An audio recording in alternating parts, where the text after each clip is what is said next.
Hey everyone, welcome to the Bridgepoint Podcast. I'm Pastor Matthew Peters, and it is a fantastic day to continue to talk about recovery. And I have my good friend, John Paul Grdinich, with me. John Paul, thanks for joining us today. Absolutely, no problem.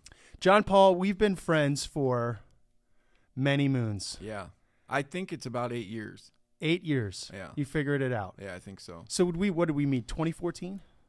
Around about 2014, Yeah. Okay, so we're coming up on a number of years. And when I met you, you were in recovery. Right. And we went on a journey. We have been on a journey. We didn't go on a journey. We've been on a journey. We're still on it. That's to right? say the least. We're on a journey of recovery, your recovery and mine. Yeah. And God taught us a number of things. And today our subject matter is to talk about stories of recovery for hope, for inspiration, and also for information. Yeah. For wisdom, I should say. Not information, because information, Francis Bacon said information and knowledge is power, but not information. Yeah. Information is just data. You can do whatever you want with it. Right. We're talking about wisdom here. Okay. Hopefully. So tell us some things that happened to your life. You can tell us respect to your childhood. You can tell us respect to things that you've learned with addiction. Let's just get into it. Let's see what we've learned. If you were to say, what was the sort of the beginning experience for you in addiction? Like, what led you down that road? How would you answer that? Sure. So when I was young, even middle school age, I had a good childhood, so it wasn't that. I like to preface it by saying that because I did. I had a great childhood. My parents were there. I had two older sisters. Everything was great. But I was one of those kids that was willing to try things. I was one of those kids that smoked weed at a young age, tried drinking, and my addiction really started when I was about 15, and I was at a friend's house, and there was a couple kids, and they were on a couch, and they were doing what I later would learn was an opiate thing, which was to scratch and nod, and I'd never seen that before. I didn't know what that was, you know what I mean? I'd never experienced that, and they had these pills, and they were called OxyContin. And I was, like I said, willing to try things, and they were like talking them up real good, saying how great they felt, what a wonderful experience they were having. So I was willing to try it, and I did. And that's what started my actual addiction. That's where I realized I wanted to do it all the time. And were you drinking and smoking weed? And I kind of want to get into the slippery slope argument of people talk about gateway drugs. I'd love to know what you think about that. Yeah, sure. And I mean, I guess in my own mind, I'm not decided on it yet. Yeah. I mean, I feel like it's a mixed review. I definitely believe that there's such things as gateways. Okay. The thing about it is, like, so for instance, the weed, because that's what most kids start with. Right. To me, the gateway isn't so much the drug as it is the lifestyle that people lead when they're using the drug, because they're willing to do more stuff and they're around people that are doing more things than just weed. Because marijuana in and of itself, I think isn't as bad as it, you know what I mean? It's not, right. Yeah, it's not the end all be all. Like, people don't generally destroy their lives over marijuana. So it's not like I have this negative skew, but it's the being around people that may have cocaine or may have methamphetamine because they're around people that are doing drugs. So you're at a young age, you know what I mean? You're being shown a lifestyle that you have no context to. Yeah. I'm just thinking of my own story. I mean, my parents told me to stay away from drugs and alcohol because of at the time there was a really strong genetic component going around. Like, you had articles in Newsweek saying that there's a drug for addiction, excuse me, a gene for drug addiction. And we know now that that's a bunch of hoo-ha. I mean, there's no deep scientific evidence that shows that. There is scientific evidence that there is a proclivity to it, but there's no like gene. Yeah. You know, it's a mixture of all the things. But, I was willing to experiment when I was younger. Yeah. And a lot of that had to do with my desire to fit in and have fun and hook up with girls. And I mean, let's just be blunt about it. Yeah. Like, no beating around the bush. Yeah. I know I'm a pastor and everything, but it's like, let's get real here. Okay? Yeah, it's that. So, but then later I remember being at a party and someone showed up and they pulled out some white powder. Yeah. And they were going to put it on a mirror on the table. And I was like, what are you doing? People were like, oh yeah, let's all do coke. And I was like, I'm out. Yeah. Why was I out? Do you know what I mean? But I would be really brutally honest with you. I think just a few short years and later in my life, I would have done it. Yeah. Yeah. So I had that experience with the drugs, and I said yes. So I don't know what make somebody say no or yes at a young age, fear, or just they don't really want to experience it, and I don't know why. I did. Well, I can push your buttons here. I mean, not a big fan of Nancy Reagan. Yeah. Okay. And if all these people who love the Reagans out there, this is not a diss on one side or the other. Yeah. I just thought that the message of just say no was totally insufficient. Yeah, it's nowhere near what the truth is. And yet, at some level, like if you know, like for example, I would recommend every single person who's ever been adopted or in foster care to never even touch drugs and alcohol. Right. Because you're gonna have brain issues from your childhood development that are gonna absolutely love that dopamine. Yeah. And it is going to make a total train wreck of your life. Right. And I think that I had trauma from when I was a child, and I'm not blaming that on my childhood. Just No. it is. Yeah, okay? we all have trauma. And when I started drinking, I thought I could quit. I thought I was fine. When I started using nicotine and other substances, I thought I'd be fine. But then I quickly realized that like psychological addiction is actually the most powerful, not chemical dependency. Psychological addiction. Yeah, that's the hard one to. And it's like you want to chase that high. You want to chase that feeling. You want to feel good. Yeah. So you started this as a young kid, and then what happened to you after you started? You popped some of these pills. So I started with the pills, and that was early in high school, and it stayed that for throughout my whole high school. I was able to maintain my grades. I was never arrested as a kid. You know, I was able to maintain, and all along hiding this addiction from my family. Things would happen like you got to come up with a lot of money for drugs. So I would things would disappear from the house, but I wouldn't get blamed. And I just started this path that was moving away from the structure and family that loved me. You know what I mean? Yeah. Yeah. Hurting them. And right around my senior year, I got in trouble, and my parents it was found out that I had this addiction, and what we did was they moved me from one city to another. They enrolled me in what's called an IOP, an intensive outpatient program, and tried to get me help. I ended up going on a drug called methadone to get off of the opiates, and I ended up doing quite well at the beginning. It was another one of those where my addiction, I'd gone through some stuff, so I didn't want to go back down that road, and I didn't want to disappoint my family anymore, so I stayed on the methadone, and that's when I got married. I was working full time for my dad. Things were going well, but my addiction would always resurface, and at some point I started taking other drugs like Xanax, cocaine, just to get, a feeling that I couldn't experience naturally. And I wasn't ready yet, you know what I mean? I was still trying stuff and moving in a direction that wasn't going to end well, but I just thought I could handle it. And what ended up happening was my mom passed away, and I fell off the deep end completely again. And you were close with your mother. I was super close with my mom. Yeah. All of us were, the whole family. She was the one that... She's like the saint, the glue that held the Yeah, she family. very much was. Yeah. And, yeah. So that's where, that response to trauma, my trauma there was extensive. I had just had my son. My mom passed away, which she was a developmental therapist for children 0 to 3. So, I thought I had this great thing to offer my child, which was my mom, who could, help me, and help my wife and move into, get it. I thought I had a lot going on because I had my mom, but then when I lost her, I didn't have that anymore. And here I am, a dad, and, losing my mom, and I'm addicted to drugs. And my family has, an intervention with me, and they decide that I should go to rehab. So this is the first time that I ever made an attempt for recovery. And I went down to Florida. I stayed 30 days, got off the methadone, which was a nightmare. One of the hardest drugs to get off of is methadone, because it's just a super long-acting opiate that your body, it's in your body all day 24/7. So when you try and get off it, your body's not freaking in out. shock. Yeah, it's in shock.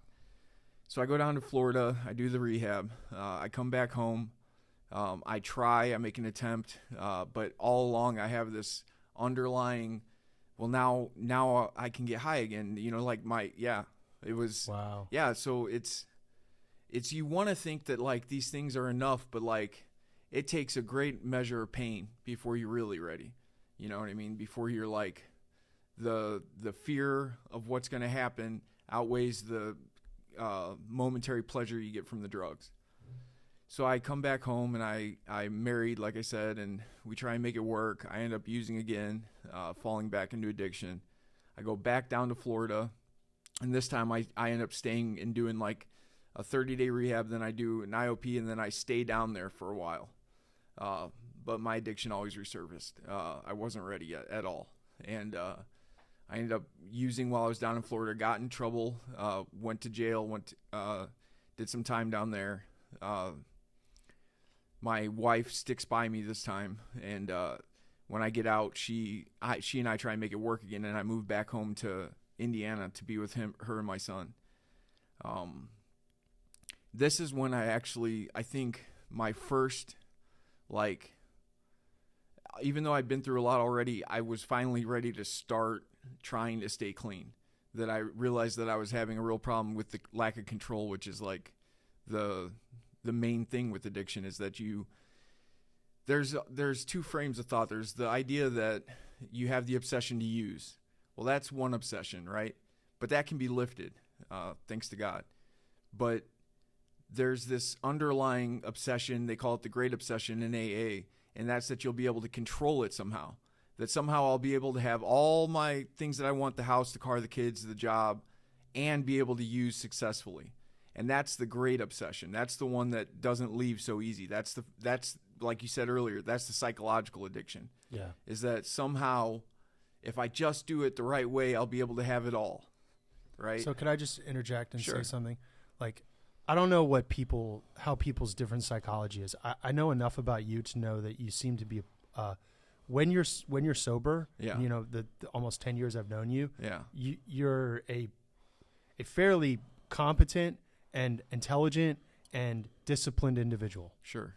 You get crap done. Yeah. Get her done, right? Yeah, yeah. It's like you're not loafing, you're not lazy, No. right? So, and I'm similar. And I've had people give me Myers-Briggs and DISC analysis psychological tests, Taylor Johnson. Right. I've for jobs and seminars I've been to, and different things, Yeah. counseling and so forth. And I guess what happens for me personally, and I say this not about myself, but for the benefit of the people listening, I guess I'm stratospheric when it comes to the discipline column. Yeah. So like I break the needle, like it just ting. Yeah. You know what I mean? Yeah. Like I have more discipline than most people. I have more discipline than 100 out of 100 people who take the test. Yeah. Right. Yeah. And that I would say I recognize that. yeah, and it's almost psycho. Like in fact, there were the one therapist told me, well, do you see this chart here? You have 3 areas that are way off the chart, and if this one down here wasn't like more normal, you'd be a psycho. You'd like no one would like you. And he's like, but people like you just enough because you're here. Yeah. It makes you bearable. Yeah. And I was like, thanks. So like I realized this, and so I always had, because of that high level of discipline that I just innately have, let's call it. Yeah. And I have worked on it too. Oh, I was way obsessed with the control. Yeah. I thought, if there's anybody on the planet, I've got this. Yeah. I can have my cake and eat it too. Right. No, I cannot. No. No one can. Yeah. It's a total lie. Right. And it's a lie that we gussy up. It's a lie that we pursue. It's a lie that we try to prop up and manipulate and look at, and we try to put it in the best light. And it is a deep, deep sickness. Yeah. You know, Yeah. when people start using the disease model of addiction, everybody knows that any model that you put has its limits, right? But there is a huge veracity in my mind to the disease model. Mm-hmm. Like, I was really sick in the head in terms of the way I thought. And Yeah. I'm sure you felt the same. Like, you literally are obsessed with like, I can control this. Mm-hmm. It will be, no. No. Yeah. So carry on. Yeah. So it took a long time to get to that realization. my life would spiral out of control as it did, and I ended up getting a divorce and losing the house and, spiraling out again and again and again. And it was always that idea that I could control it. Somehow, some way I was going to do the right mixture, or I was going to do the right, everything wouldn't fall apart. And so what it took was a lot of times of it falling apart before I finally gave some credence to the program of AA and NA. And then same thing with church and spiritual matters. It took a long time before I realized I needed God because I wasn't going to be able to do this on my own. And so like I said, you didn't even believe in God, right? No, for most of my life. You were atheist or agnostic? Atheist. Yeah. Yeah. Because you had a scientific mind. Yeah, which I still do, but I'm able to mesh the two together in a way that works for me. Yeah. Yeah. Right. Yeah. It is possible, people. Right. Yeah, exactly. Exactly. Yeah, this is not one does not exclude the other. Right. They're not mutually exclusive. No, they're a lot not. of people like to think so, but it's not. No, it's not. Yeah, just fun fact, just for the audience and for you, if you carefully look at the Christian worldview and even a theistic worldview, namely the Abrahamic faiths, Judaism, Islam, and Christianity, have produced the highest level of what we know thinking on the planet. Yeah, absolutely. And they did that because of a belief in a created order and in a higher power. Yeah. Yeah. And it's profound. And a lot of people say, oh, no, science is atheistic. Absolutely not. Right. It only became atheistic as the rationalistic, man is the measure of all things, was imbued and took over. Right. Right? But if you go back to the source of where they act, the foundation of it all, you cannot have science without some kind of assumed order, and that order has to be assumed on the basis of a creator. Yeah. Fun facts. Okay, so No, you're no longer an atheist. Right. Right? No. So there was a process of coming to believe that involved Matt because I met Matt in Valparaiso when I moved out here, and because there's a big recovery community in Valparaiso, which people need to know is like unique for this area. We have a lot of halfway houses. We have a lot of meetings. There's a lot of people in this area. So I moved here because of that. And some of the coolest people on the planet live in Valparaiso precisely because of that. Yeah. Like all the people that I've met in recovery, I could just name like a dozen names off the top of my head. I'm like, hi, these are the greatest people I've ever met. Yeah, they're I just posted something about that on Facebook, was that some of the greatest people in the world are addicts that get clean. Yes, sir. Yeah. Yeah. I love it. Yeah. That's fantastic. I can like crying. I believe in that so much. It's so true. So like I ended up in Valpo. I met Matt. He and I had an exchange about God and our belief system, and I didn't have a belief system. But yet it took me another relapse before I was finally, like I was saying earlier, where I was ready to really give up. You know what I mean? Where I was like, I cannot do this on my own. There better be a God because I need one. And I started searching out the spiritual stuff as a solution to this, because, it's a health problem, but like it said in the rooms of AA and NA, it's a spiritual solution to a health problem, which is so counterintuitive. You think it's one thing, but it's actually the other that's going to help you. Yeah. It's hard to reconcile that and in your brain. It's hard to take them apart because it's not as though there aren't health components. And I hope we get to some of those things in a minute. Maybe we could talk about like people, places, and things, and why you had a hard time leaving those, and I certainly had a hard time. But anyhow, those two things are not incompatible. Right. A spiritual solution to a health problem, and yet there would be health solutions along the way. Yeah. Those things, again. So you woke up to this. Yeah. Was there any particular thing that like made you, because I know you've been on a journey. It's like it's been like one step forward, two steps back sometimes. Yeah. But yeah. So this is the part that I really want to talk about the spiritual solution, is that I went, like I said, I started meeting with you regularly, still had lack of faith, still had something. I went to the Great Banquet, which is a spiritual retreat for Christians, had a coming to God moment there.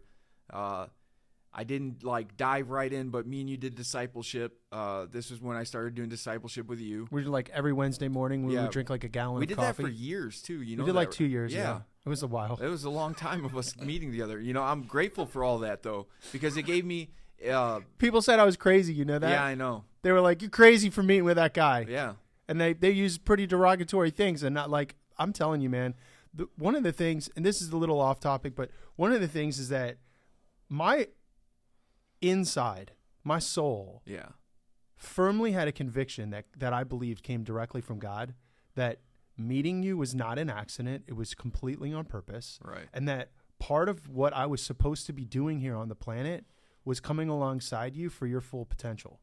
And people thought I was nuts. They thought I was wasting my own and church resources. Sure. I was heavily criticized behind closed doors for this, sometimes not closed doors. Yeah. And I started questioning that, and I turned to my wife and I said, I prayed a lot about this, and I really feel God's like gives me a peace and a confirmation about this. That's very subjective, yet it was very powerful. Yeah. You know? shared that with me, and But people need to know this, that like if you're convinced that God wants you to do something, well, you better do it. Yeah. And my wife said, no, I feel the same way. And so I was like, well, if girlfriend's with me, it's on. Yeah. So we're meeting, but you were up and down the whole time. As I recall. Yeah, it was. It wasn't as though I wanted to stay sober, but I still fell into that lack of control. That's we talk in there again in AA and NA, we talk about the insanity of the disease, and it's a total lack of proportion. You give in to one momentary thing that'll destroy your whole life. The one minute that you give in, which now it's the sin. That's when you're turning away from God, and you don't even know that you're easing God out. You don't know that he, like his will in your life is the thing that works. Yeah. Nice. Yeah. God's will is the thing in your life that works. Right. Dude, that's so awesome. Yeah. So I've noticed this about myself, and I'd love to, I don't want to be controversial, but I think people need to speak openly about stuff like this. I just want to lay out what I think happens in my life, and I'd like to compare it to a number of people that I've saw, particularly with the opiates. Okay. Yeah. So this is not my first rodeo now. Right. Like 10 years ago, I was so profoundly ignorant. I was helping people and it was hurting them. Yeah. Okay. Hopefully I've learned a lot. I've never done learning. Right. But what I found in my life is that if I give in to tobacco, okay, and I'm not saying this is true for everyone. Right. I'm using myself as a kind of shape or illustration. Example. This is only for me. Yeah. Everyone hear what I'm saying, okay? If I choose to use tobacco, and for me, it would usually be chewing tobacco, and the reason for that is because I can hide it. Right. No one wants a pastor that is stinking like smoke. Right. Okay? No one trusts a pastor that's like that. Right. There may be cool guy pastors out there, but the fact of the matter is 99% repeating people look at that guy and go, what's wrong with you, dude? Like, follow God. Yeah, Stop. yeah. It's like, Christ, and there are all kinds of traditions. Smoking. Like I came from a Reformed tradition. They love to smoke in the Reformed tradition. It's a bunch of hoo-ha. Why would you make yourself a slave to smoking? Right. And I'm not like against Saint C.S. Lewis. We're going to smoke a cigarette in heaven with Jesus. So that's another matter. Yeah. Okay. I had to slip that in. So if I do chewing tobacco, right? If I lie to myself, or rather believe the lie, right, that today is so rough, that I'm so tired, I'm so stressed, I need some focus, I need something, like it would be so nice just to have a chew. Yeah. Right? Well, the next thing I know, I'm going to want to look at pornography. Yeah. And the next thing I know, I'm going to want to take a drink. It is such a, It's amazing. Boom.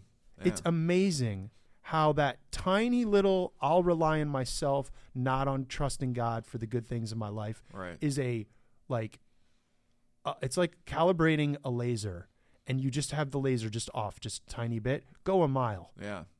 You'll be way off. Yeah. I see exactly what you're saying. And saying. no one sees it for the first foot. Right. Right? And it's so minor of a thing. Like, yeah, it's like, come on, what's the big, yeah, I can quit it, I can start, I can stop. I've quit and tried. No. Yeah. And so I wonder about you. Like I've seen a number of people try to use Suboxone. I've seen a number of people use methadone. And I feel like, okay, fine. Initially, if you really want to like detox someone, or you need to use drugs to get off of drugs, right, I could see a controlled environment for a period of time. Yeah. But if you're going to use a drug to get off of drugs, you're still on a drug. And I'm like, come on, isn't there a slippery slope there? And I'm not dissing a wholesale therapy of people. I'm just asking you, what was your experience? That was mine. So. Yeah. So my experience was that I never just did the methadone or Suboxone. I always, because I wasn't changing, I wasn't growing. I would stay that same mindset that I want to use, but I'm just not gonna because I have so much going on in my life, and that falls way to some trivial reason to use. And methadone, Suboxone, it's one of those things where it's like it's the lesser of two evils. I would rather somebody be doing methadone than doing heroin, but it's not the solution. You know what I mean? Like long-term solution. And it's a stopgap at best. Yeah, that's what it is. You know, and it should be used as such. Like it should be, a time period, and you work your way to getting down off it. But that's not how it works. You know, they keep you long term now. Yeah. And they call it medicated assisted treatment. It's all the rage. Like this is the solution that even like the probation departments are doing. They want it's the official party line. It's the way to go because you do get. What happens is you get longer periods of doing well while on drugs, but eventually you fall. Because you're giving way to the sinful nature, and that, like, the flesh is. So this is a little Pandora's box, but I had Asian mentors in my life. Oh yeah. Okay, Korean, Japanese, Chinese. Yeah, I remember. Okay. Didn't you learn Japanese? No, I've been to Japan a couple of times. Okay. I've been to China. When I was in the East Coast at Westminster Seminary, about a quarter of my classmates were Asian. Oh wow! And so I had really cool Asian connections and culture. Sure. And I would partner with them in ministry. I would teach for them often. They were just wonderful. Okay, I preach in a Chinese church once a month. And so I got exposed to sort of an Eastern way of thinking. Okay. And a lot of Western Christians equate Western mindset with Christianity, and they hear anything Eastern and they freak out. And there are things to be freaked out. There's some things to be freaked out about the West, how it's godless. Yeah. Right. There's to be freaked out in the East that it's hyper spiritual and pantheistic, animistic type, view. But put that aside. The fundamental difference in philosophical approach is the West tries to find a symptom, diagnose it, and treat the problem.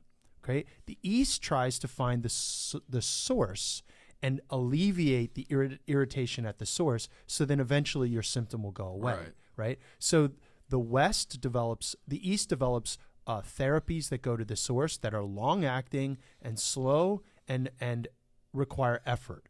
The West eventually gets to the place where we prescribe drugs. Yeah. And so now our problem is that in the West, this is my opinion, okay, that structurally we are stuck because we are chasing our tail. We're using drugs to get off drugs. We're using drugs to get off drugs because we only know how to treat the symptom. We cannot get to the source. Right. And I was like, Yeah. And I've seen this in my own life. I've seen this in your life. I've seen this in lives. And one of the things that was curious to me is I actually thought that I was fooling people. That I was like, that I could hold this thing together and that I could use to cover my problems. I never used a drug to get off drugs. Right. Do you know what I mean? I didn't actually have that dynamic, but I'm just very curious for people. And it sounds to me like we want to encourage people to get off drugs as soon as possible. Yeah. Yeah. And encourage them to find a spiritual solution. Yeah. Yeah. Wow. Talk about people, places, and things. Okay. Let's talk about a wisdom. Yeah. The wisdom that I have learned is that I have to remove and replace the systemic problems that I have, like with Facebook, old friends, the ideas that I hold on to, that are just not there. If I'm stuck in those old ways and I'm keeping people around me that are in those old ways, it gives way to some reason one day that I should talk to them, or I should I'm okay. I can do this. I can keep people on Facebook that are still using. I can have friends of mine that I know aren't doing that well that I still contact here and there. And in the actuality of it all, it's just holding on to some reason to use again, because and like you want to think you have the strength. Oh, I've got a year sober. I should be able to see how this buddy's doing, or I'm on Facebook. I don't really contact those people, and they never contact me, so I'll just leave them in my friends list. And it's like, no, those are the things that drag you back down. because you can have, and actually it's smart yes, to cut those things out of your yeah, life. absolutely, It's foolish and deadly. yeah, And people are like, it's not strong, it's foolish. Yeah. It's smart to cut them out. Yeah. Wow. yeah, People need to hear that. Yeah. Like, they need to be affirmed in that. Yeah. That has to be so critical for us to emphasize. yeah. And yeah. I have a major problem with drugs and alcohol. Okay, I do not handle them properly. I use them to the point of destroying my life and the lives of those that love me. Wow. Why would I want to hold on to anything that's keeping me there? You know what I mean? Why? Sorry. It's so profound what you're saying. Yeah. It's so profound. It's wow. It's foolish, like you Yeah. said. It's foolish, and you know that mindset of I'm strong enough to handle these things and people is a mindset of somebody who's still trying to control and not giving it up to God, right? Because I still think that I can control my life, and like I have the willpower to do this, and I do well at work with willpower. I do well with my girlfriend and willpower. I do well with my wife and willpower. Right. Why don't I do well with drugs and alcohol with willpower? Doesn't work that way. Yeah. You know? I mean, part of the thing that I've read, and I don't know if this is a total answer, but you know, you and I both have experienced the deep brain, deep system urge to use, Mm-hmm. and it does not get to your frontal cortex, Right. where you make rational decisions. Yeah. So you do an impulse decision on the basis of emotion, which is good because that's how your drive. Yeah, that's should how work. everything else works. But your brain is supposed to process it completely and go, yeah, that's not a good idea, except that doesn't make it there. Right. So we're deluding ourselves. We're saying we're going to use this cognitive, rational part of our brain that helps us make executive decisions about X, Y, and Z. You just labeled a few: work, relationships, so forth, right? But that's not what happens when you want to use. Right. It doesn't get to the rational part of your brain, and you just make a dumb decision and wreck your life. Yeah. This is why addiction is so often about doing things again and again that actually damage you, and you'll do them even though there is a horrible result that is Right. far worse than the benefit you could ever hope to get from whatever substance you're using. Yeah. And yet we will do this. Yeah. And the ultimate twist of it all is that you do that, and then because of the problems you've caused by your addiction, you use even more. Right, because it exacerbates Yeah, everything. And yeah. On a way you It's go. such in a vicious conundrum. cycle. It's like, Wow. it's like why, and that is why you can see the spiritual negative side, because it's like it's damaged so much. Yeah. Like it hijacks you. So one of the things that I realized about my life, and this was just so painful for me, is that I had developed an entire deep social network of quote unquote friends, Mm-hmm. where there was a total expectation of using. It was woven into the very fabric of our relationships. Yeah, that's how I am too. And when I said I didn't want to drink anymore, I was left out. Yeah, it meant you were cutting off the friendship, because that's. I can't even describe to people how devastating it is. Yeah, I'm sure. Like, what? I still have a hard time with it. Yeah. And my heart goes out to people that are realizing that their lives are not okay and that they can't control it and they need to make that tough decision. Yeah. And like, I'll tell you what, if it wasn't for my wife and my church, like, no way I would never made it. Yeah. Yeah.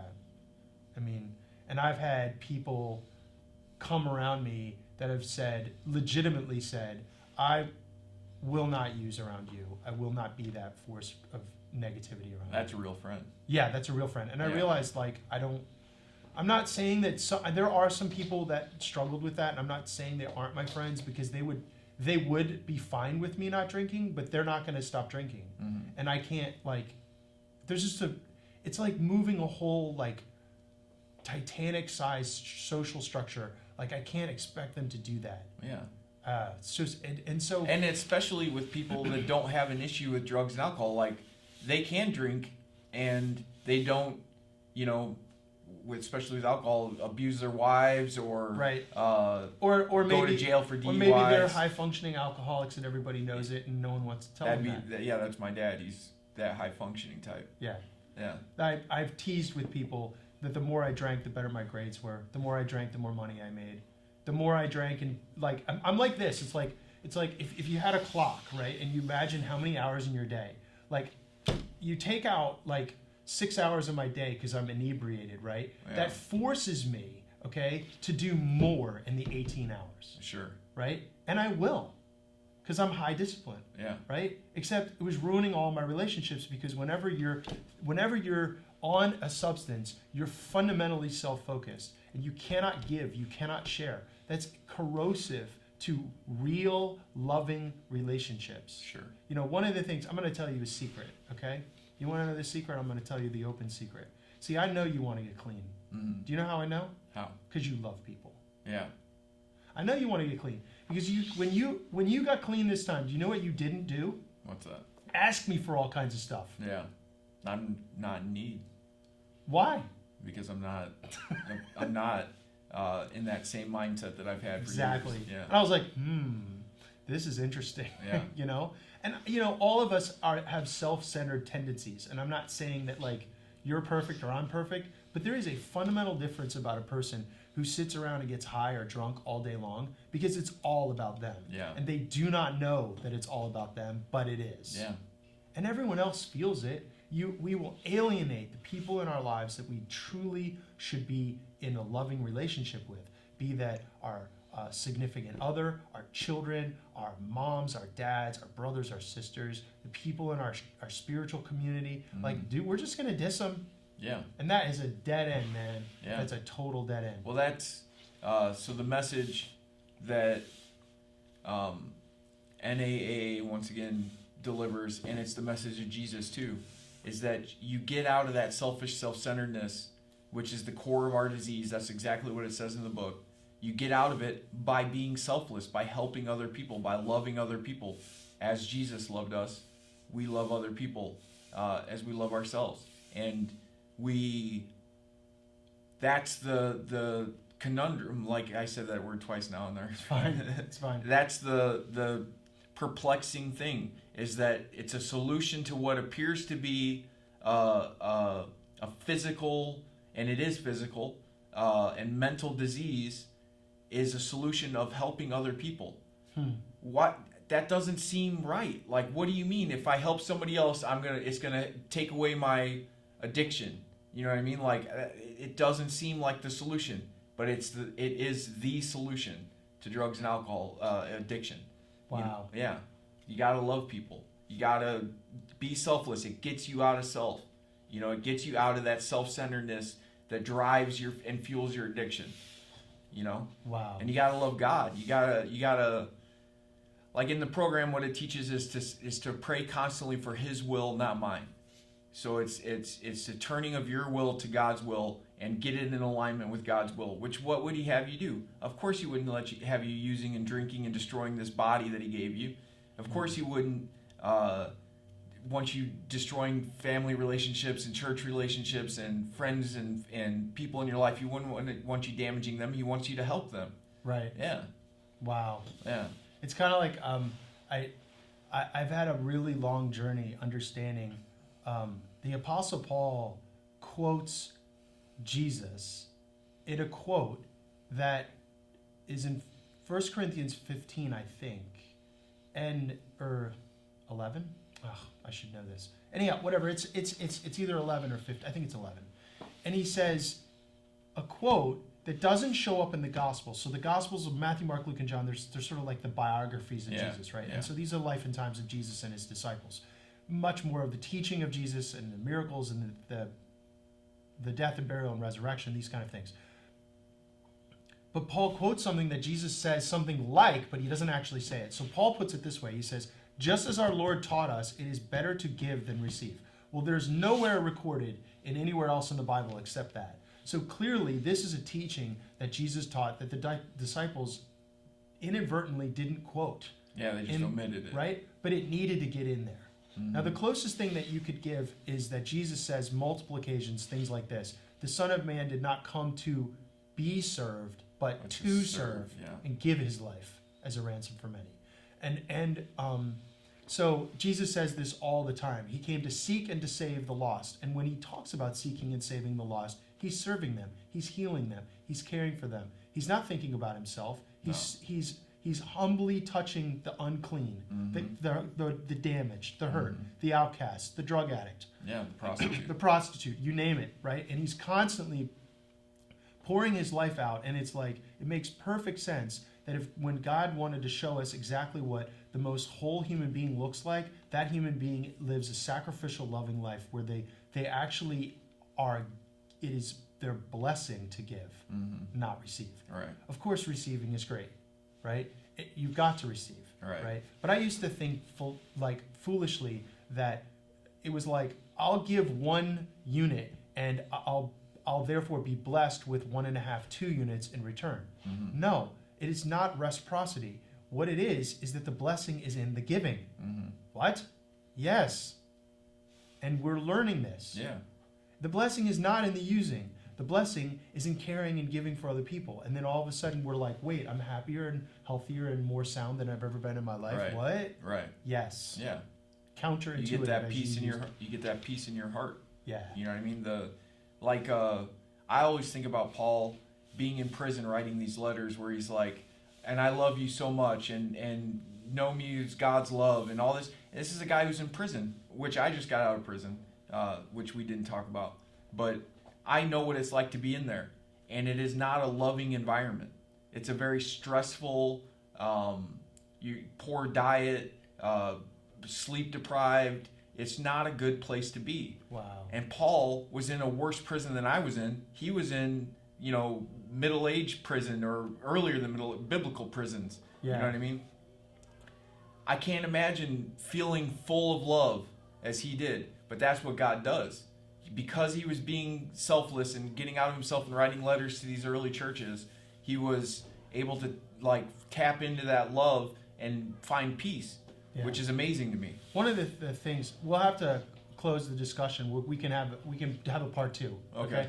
One of the things that was truly amazing to me is that if you read, the Apostle Paul went into town, and in Acts, I believe it's Acts chapter 16, and he has this altercation with this fortune telling girl, and he gets her off his back, and he casts a demon out of her, and then all of a sudden she can't fortune tell, and her slave owners are like super mad at Paul because they're like, you jerk, you completely took away our ability to make money off of this slave, because they had a little shop. She had a fortune telling business for them, and she was making tons of money, and she was a slave, and she couldn't get out of it. And Paul heals her, right? And now she doesn't able to fortune tell. So she's not making the money. She's not making him any money, so they have him thrown in prison. And they didn't check to see whether or not they were citizens of the empire, and so they throw him in jail without. They beat him, and they throw him in jail. And what do Paul and Silas do? They worship God all night. What? Yeah. This is truly remarkable. Yeah, you just got beaten and thrown in prison. And instead of running away, they protect the life of the jailer and his family when there's an earthquake or something, and they could get out. And Paul's like, no, everyone's here. We're cool. I just want to tell you about Jesus. Yeah. Yeah. And the whole family, of course, gets saved because it was capital punishment if you lost a prisoner. Yeah. Right? Truly remarkable. Yeah. Unbelievable. Yeah. Yeah. So in closing, until we meet again, what would you like to say to our audience? Anything else that we missed? The only thing that we didn't really talk about what it is that what it means for an addict to turn their life over to Christ is something to be truly amazed at, because these are people who are caught up in some of the most heinous lifestyles. I mean, you hear stories all the time, but these are the people that are closest to God. These are, like you just shared, these are the ones that are the prostitutes, the drug addicts. They're this close to the kingdom, and all they gotta do is repent. You know what I mean? They just need to repent and change their ways, and they're going to be some of the greatest people, because they're some of the greatest people. Like you too, especially like you with the Great Banquet, the people that you've met that they're the best. They're the best. They're the best. Yeah. Wow. They truly know how to love because they've experienced the other side. The one who's been forgiven much loves much. Yeah, absolutely. Amen.